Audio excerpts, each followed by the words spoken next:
오늘 말씀에 우리가 본 것처럼 주님의 사랑 안에 거하면 우리에게 어떤 변화가 일어날까? 이것을 주제로 저희가 같이 나누기를 원합니다. 오늘 말씀을 보면 우리가 예수님을 구세주, 하나님의 아들로 믿을 때에 우리가 우리 삶 가운데 일어나는 변화에 대해 얘기하고 있습니다. 예수님을 믿는다는 것은 단순히 내가 예수님 믿고 영생 받고 천국 가는 것을 얘기하는 것이 아니라 예수님을 믿는다는 것은 첫 번째로 나와 하나님과의 관계에 변화가 생깁니다. 15절에 이런 말씀이 있습니다. 누구든지 예수 그리스도를 믿을 때에 하나님은 그의 안에 거하고 그는 하나님 안에 거한다. 하나님이 그 안에 거하시는 것뿐만이 아니라 그도 하나님 안에 거한다. 하나님은 우리가 서로 안에 거하는 관계가 하나님과 우리가 이루어집니다. 거한다라는 그 단어의 원뜻은 거한다, 어떤 장소에 머무르다, 살다라는 그런 뜻이 있습니다. 예수님을 믿으면서 우리가 하나님과의 관계는 점점 더 서로 거하는 친밀한 관계가 됩니다. 곧 하나님과 동거한다는 말입니다. 우리 안에 우리가 평소 살면서 누구랑 같이 거한다, 동거한다는 그 뜻에서 우리는 삶에 틀려집니다. 늘 집안을 지저분하게 했던 사람과 사람의 집에 깔끔한 사람이 오면은 결과는 두 가지가 있겠죠. 집안이 깔끔해지던가 아니면은 깔끔한 사람이 같이 와서 그 사람과 같이 지저분해지던가, 아마 이 두 가지 결과가 있을 것입니다.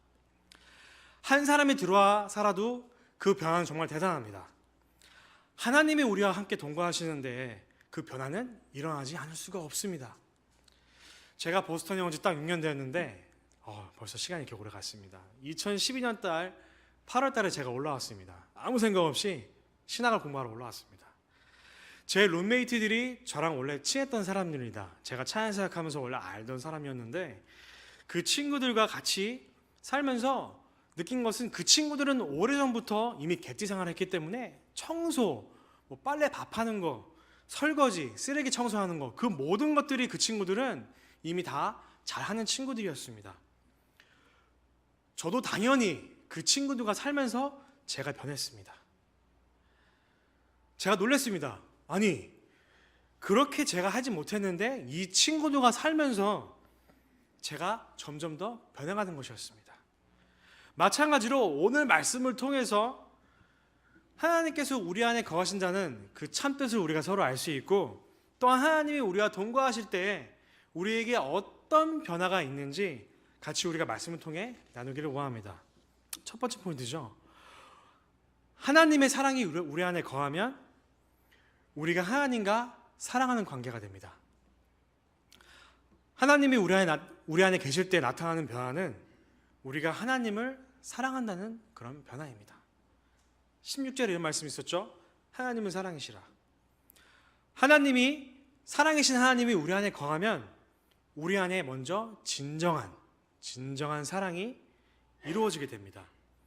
그 아들을 보내셔서 우리를 위해 이 땅에 먼저 보내셨고, 그 아들을, 그것이 십자가의 그 사건이 그것을 잘 나타내고 있습니다.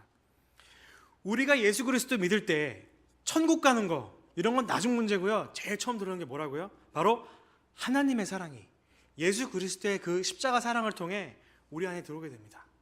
그래서 내가 하나님을 사랑하게 되고 하나님과 동거하는 삶을 시작할 수 있습니다. 한국말에 이런 말이 있죠. 너무 집중 몰두해서 내 마음과 정신이 무엇을 향해 있다. 그래서 뭐라 그러죠? 한국말로 보통 그것에 빠져 있다라고 할 수 있습니다. 돈을 사랑하는 사람한테는요, 돈에 빠져 있다. 일을 사랑하는 사람한테는 일에 빠져 있다. 또 무엇에 빠져 있다. 우리는 그런 표현을 많이 씁니다. 그래서 우리가 좋아하는 것들이 우리 안에 들어와서 내 마음과 내 모든 것들을 차지하게 합니다. 내가 좋아하는 것에 집중하게 하고 그것을 위해 내가 사랑하게 합니다. 제가 예를 들자면요, 저는 스포츠를 좋아합니다. 저는 이제 한 달에 한두 번 정도 야구를 제가 보러 가거든요. 그런데 정말로 좋아하시는 분들은 시즌권을 다 사놓습니다. 몇만 불, 몇천 불을 투자해서 한 자리에 400불, 300불 이런 자리를 사서 자리값만 내는 게 아니라 거기에다가 파킹비, 먹는 거, 그 유니폼 사는 거, 모든 것들을 투자합니다. 왜? 운동을 좋아하기 때문이에요. 그만큼 우리는 어떤 것에 몰두해 있거나 집착해 있으면 거기에 우리가 올인을 합니다. 마찬가지로 우리가 예수님을 믿게 됩니다. 예수님께 올인할 때 내가 하나님께 빠져서 하나님께서 우리 안에 거하시도록 우리가 자리를 내어드리게 됩니다. 하나님, 제 마음에 들어오세요. 그리고 우리는 내가 원하는 것이 아니라 하나님이 원하시는 일들을 하기 시작합니다. 사랑의 하나님이 내 안에 거하시면 하나님과의 관계는 사랑이 됩니다. 그리고 하나님을 사랑하지 않을 수가 없습니다. 하나님께 예배드리고 하나님의 말씀대로 살아가는 것도 다 우리가 압박으로, 안 그러면 혼나, 안 그러면 지옥에 가야 돼, 그런 무서움이 아니라 내가 하나님을 사랑하기 때문에 우리는 그럴 수 있습니다. 그런데 우리가 알아야 할 것은 우리가 이미 태어나기 전부터 하나님께서 우리를 자녀 삼으시기로 계획하셨고 그 아들을 보내시려는, 그리고 우리를 하나님의 형상대로 창조하시려는 그 사랑의 계획이 이미 전부터 있었습니다. 하나님은 우리의 머리부터 발끝까지 아실 정도로 우리의 모든 것을 아시고 우리를 아버지의 마음으로 사랑하십니다. 그리고 하나님의 사랑이 온전히 드러나는 것은 아까도 말씀드렸지만 바로 예수 그리스도를 통한 그 십자가의 사랑. 하나님의 사랑의 대상인 저희가 자꾸만 죄를 지니까, 자꾸 죽어가니까 죄 가운데 예수님을 보내주셔서 그 죄의 문제를 한 방에 해결해 주셨습니다. 아무런 대가 없이. 예수님의 십자가 사건은 우리로 하나님의 사랑을 깨닫게 하고 또한 우리도 하나님을 사랑할 수 있는 그런 사랑의 삶으로 우리를 인도해 주십니다. 그러기에 예수님을 믿는 사람들은, 예수님의 사랑에 거하는 사람들은 우리 안에 세상 것들, 세상의 마음들이 아니라 그것들이 우리를 중독시키지 않고 더욱더 내 마음 가운데 누구를요? 하나님을 1순위로, 그리고 그 뜻대로 살아갈 수 있는 그 마음을 우리에게 주시는 것입니다. 두 번째 포인트죠. 그리고 우리 안에 하나님의 사랑이 거할 때 우리는 심판날에 두려워하지 않고 담대할 수 있습니다. 심판날에 두려워하지 않고 우리는 담대할 수 있습니다. 사람마다 나름대로 무서워하는 것이 있습니다. 세계를 제패하였던 로마의 1대 황제, 예수님 있었을 때 있었죠. 황제 아우구스투스는 강력한 군대와 그때 지중해를 다 다스리고 있었습니다. 그런데 이 사람이 뭐 무서워했냐? 어두움을 무서워했습니다. 유명한 투사는 세자르 링컨은 그 성난 황소와도 싸워서 이겼지만 그는 쥐를 무서워했습니다. 그리고 19세기의 영국 여왕이었던 엘리자베스 1세, 지금 있는 사람은 2세입니다. 틀린 사람입니다. 그 1세는 그 강력한 해군을 통해서 모든 해상권을 장악했지만 그 여왕은 꽃을 무서워했습니다. 그래서 그 꽃을 보통 저희는 좋아합니다. 그런데 그 사람은 꽃을 두려워했습니다. 저는 개인적으로 좀 창피한 얘기지만 저는 거미를 참 두려워합니다. 많은 분들이 그러실 것 같은데, 그 다음에 전 바퀴벌레를 정말 무서워합니다. 좀 등치 안 맞게 죄송합니다. 근데 바퀴벌레가 나오면 전 잡을 수가 없고 누구한테 꼭 제가 부탁을 합니다. 잡아서 꼭 내가 안 보는 사이에 빨리 버려달라고. 이렇게 사람마다 의외로 저희는 다 두려워하는 것이 있습니다. 그런데 그 두려움이 어디서 올까요?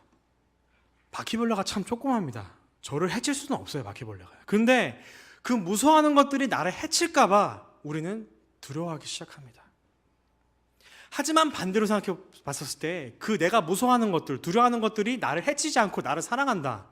아마 그러면 저는 내가 그 나를 두렵게 하는 것들을 제가 사랑할 수도 있을 것 같습니다. 아마 많은 분들이 가지고 계신 두려움, 그게 뭘까요? 아마 죽음일 것입니다. 언제 어디서 어떻게 찾아올지 모르는 그 죽음 때문에 우리는 항상 그 두려움이 있습니다. 그런데 우리에게 그 죽음이 더 두려운 이유는 뭘까요? 바로 그 후에 올 주님의 심판이 있기 때문입니다. 히브리서 9장 27절 이런 말씀이 있습니다. 한 번 죽는 것은 사람에게 정하신 것이요 그 후에는 심판이 있으리니. 사실 우리가 두려워해야 할 것은 죽음 자체가 아니라 바로 그 후에 올 심판인 것입니다. 하나님은 우리의 생명이 다한 후에 우리가 이 땅에서 살았던 그 내용을 토대로 우리를 심판하실 것입니다. 이 세상에서 아무리 내가 열심히 말씀으로 살았다 해도 그 누구든지 죄가 없는 사람은 절대로 없을 것입니다. 또한 우리의 죄를 하나님 앞에서 숨길 수도 없습니다. 그런데 어떻게 그 누가 하나님의 그 심판 앞에 두려움 없이 설 수 있겠냐는 것입니다. 그런데 오늘 말씀을 보면은 그 심판의 두려움을 이기고 담대할 수 있는 비결이 있습니다. 그것은 뭘까요? 바로 사랑이라고 했습니다. 사랑이신 우리 하나님이 우리 안에 거할 때 심판날에도 우리는 담대하게 설 수 있다고 오늘 저자는 얘기했습니다. 아마 많은 분들이 공감하실 것 같습니다. 법정에 재판에 쓸 때 보통 여기 있는 분들은 다 스피딩 티켓이죠. 예. 그 앞에 쓰면은 제가 큰 범죄를 진 것도 아니에요. 근데 그냥 앞에서 그냥 뭐 I'm guilty, not guilty 이렇게 얘기하는데 그 시간이 왜 이렇게 두려운지 모르겠어요. 덜덜 약간 긴장도 하게 되고요. 거기다 갈 때 그냥 옷을 뭐 쓰레빠 이런 걸 입는 것이 아니라 양복도 입고 좀 잘 입고 갑니다. 또한 두 번째 얘기죠. 예화죠. 내가 운전하고 가고 있습니다. 그런데 갑자기 내 뒤에서 경찰차가 사이렌을 켜고 저를 따라오기 시작합니다. 그럼 갑자기 속도를 확 줄이면서 백미러도 보고 옆에도 보고 내가 뭐 잘못한 거 없나? 갑자기 지금 긴장을 합니다. 그런데 옆으로 차를 싹 비키는 순간 저를 따라오는 게 아니라 경찰차는 그냥 쭉 나가버립니다. 근데 경찰차만 뒤에 있거나 앞에 보이기만 해도 속도를 싹 줄이면서 왜 이렇게 긴장을 하는지요. 과속을 한 것도 아니에요. 제가 뭐 다른 앞에 차를 따라한 것도 아니에요. 근데 왜 이렇게 긴장하는지 모르겠어요. 사람은 교통법규를 어기지 않았는데 항상 법 앞에서는 그렇게 긴장을 합니다. 그리고 사람이란 어디서 언제 어떤 실수를 할지 모르기 때문에 저희는 항상 긴장을 하는 것 같습니다. 그런데 오늘 말씀에 심판날에, 그 무서운 심판날에 담대함을 가질 수 있다고 얘기했습니다.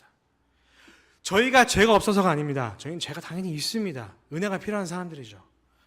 하지만 그날에 주 앞에서 담대할 수 있는 이유는 바로 하나님께서 우리에게 사랑으로 하신 그 일들 때문입니다. 바로 우리 죄를 사하시기 위해서 그 예수 그리스도 아들을 십자가에 대신 보내셨고, 그렇게 그 귀한 아들을 십자가에 보여줄 정도로 우리를 사랑하셨음을 우리는 알 수 있습니다. 그리고 그 사랑을 통해서 우리는 그 심판 앞에서 우리는 두려움이 아니라 정말로 나를 사랑하시고자 그 독생자를 보내신 그 하나님의 사랑에 감격해서 우리는 하나님과 심판 앞에서 담대하게 사랑으로 만날 수 있는 것입니다. 사랑의 하나님이 우리 안에 거하실 때 우리는 하나님의 사랑을 깨닫고 담대하게 하나님 앞에 사랑으로 설 수 있도록 저희는 그렇게 쓸 수 있는 것입니다. 그래서 요한은 얘기하고 있습니다. 사랑 안에는 두려움이 없고 온전한 사랑이 두려움을 내쫓는다. 다시 한번 읽어드리겠습니다. 사랑 안에는 두려움이 없고 온전한 사랑이 두려움을 내쫓는다. 그 하나님의 사랑이 우리 안에 가득할 때 우리 안에 죄로 인한 정죄함, 그 창피함, 남한테 숨기고 싶은 것들, 그런 것들이 싹 사라지면서 그 사랑에서 오는 담대함으로 이 땅을 살아가며 주님과 나중에 대면할 때 저희는 사랑으로 담대할 수 있습니다. 마지막 포인트죠. 그리고 우리는 사랑이신 우리가 주님 안에 사랑에 거할 때 나오는 마지막 변화입니다. 우리는 다른 사람, 형제, 자매를 사랑할 수 있습니다. 우리 안에 사랑이 있을 때 하나님과에 대한 사랑만 얘기하지 않았습니다. 저는 보통 그 인간관계를 얘기할 때 제가 이렇게 표현하거든요. 쉽게. 십자가입니다. 이것은 하나님과 나의 관계입니다. 1대1 관계. 그 다음에 십자가가 완성되려면은 나와 다른 사람들의 관계도 아주 중요합니다. 그 뭐 하나가 빠지면 십자가는 완성되지 않습니다. 그것이 바로 십자가에 우리가 십자가로 인한 사람과의 하나님과의 관계를 맺을 수 있는 것입니다. 하나님은 도리어 이렇게 나를 사랑한다면은 나를 사랑하는 것뿐만이 아니라 내 주위에 있는 형제도 사랑해야 된다. 그것이 나에 대한 사랑의 증명이다라고 얘기하셨습니다. 요한은 말하기를 이 계명을 우리가 주께 받았나니 하나님을 사랑한 자는 또한 그 형제를 사랑할지니라 라고 얘기했습니다. 그리고 형제를 미워하는 사람에게 이렇게 얘기했습니다. 우리가 눈에 보이는 형제를 사랑하지 않으면서 내가 하나님을 사랑한다고 하면은 그것은 뭐냐? 그것은 거짓이다. 좀 무서운 말이죠. 우리가 하나님을 사랑함으로써 구원받은 것을 우리가 어떻게 증명할 수 있을까요? 바로 그것은 형제 자매를, 옆에 있는 사람들을 사랑하는지 사랑하지 않는지 우리는 그것으로 우리가 받은 하나님의 사랑을 우리는 증명할 수 있습니다. 예수님을 믿으면 하나님이 사랑이 우리한테 거하면서 우리가 하나님만 사랑하는 것이 아니라 우리 이웃과 형제 자매들, 가족들을 사랑할 수 있습니다. 그 사랑이 우리 안에 거하는 것처럼 내 형제와 이웃이 내 몸같이 나도 그들을 사랑할 수 있는 것입니다. 그런데 그 사랑을 방해하는 것들도 있습니다. 하나님의 사랑은 서로를 가깝게 합니다. 서로를 하나님의 눈으로, 마음으로 품게 합니다. 그런데 그 악적인 세력은 오늘도 우리를 유혹해서 내가 더 잘났으니까, 아니면은 내가 더 의로우니까, 넌 나보다 못났으니까, 이런 마음을 주기 시작합니다. 서로 경쟁하고 내가 더 멋져 보여야 되고 내가 더 옳아야 되고, 그런 텐션 있는 관계로 저희를 몰아가고 있습니다. 또한 하나님과 사람의 관계도 방해하는 것 같습니다. 점점 더 멀어지기 위해서. 그냥 멀어지는 것이 아니라 한번 멀어지면은요, 점점 멀어지기 시작합니다. 그래서 예수님께서는 하나님을 사랑할 때 이렇게 얘기했죠. 그냥 사랑이 아니라 마음과 뜻을 다해 사랑하라. 목숨을 걸고서 사랑하라고 얘기하셨습니다. 그리고 이웃을 사랑할 때에도 그냥 사랑하지 말고 네가 네 몸을 사랑하는 것처럼 너도 네 이웃을 그렇게 사랑해라 라고 얘기하셨습니다. 이것은 뭐냐?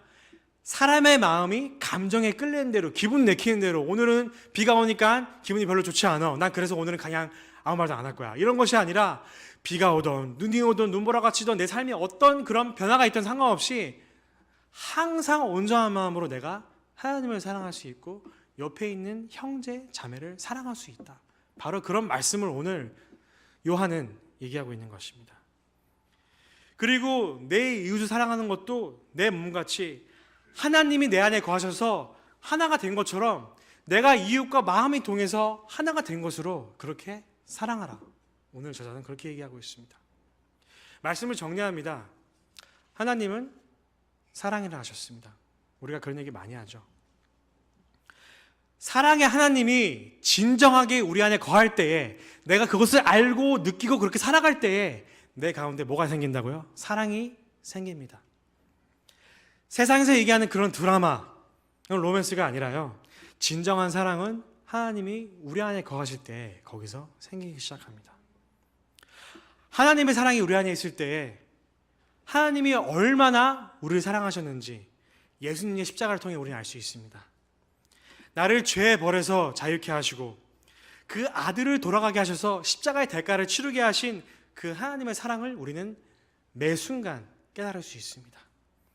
그래서 우리는 그 사랑 때문에, 내가 구원받은 감격 때문에, 아, 나를 사랑하시는구나, 나도 주님을 사랑합니다, 우리는 그래서 담대하게 심판 앞에 설 수 있는 것입니다.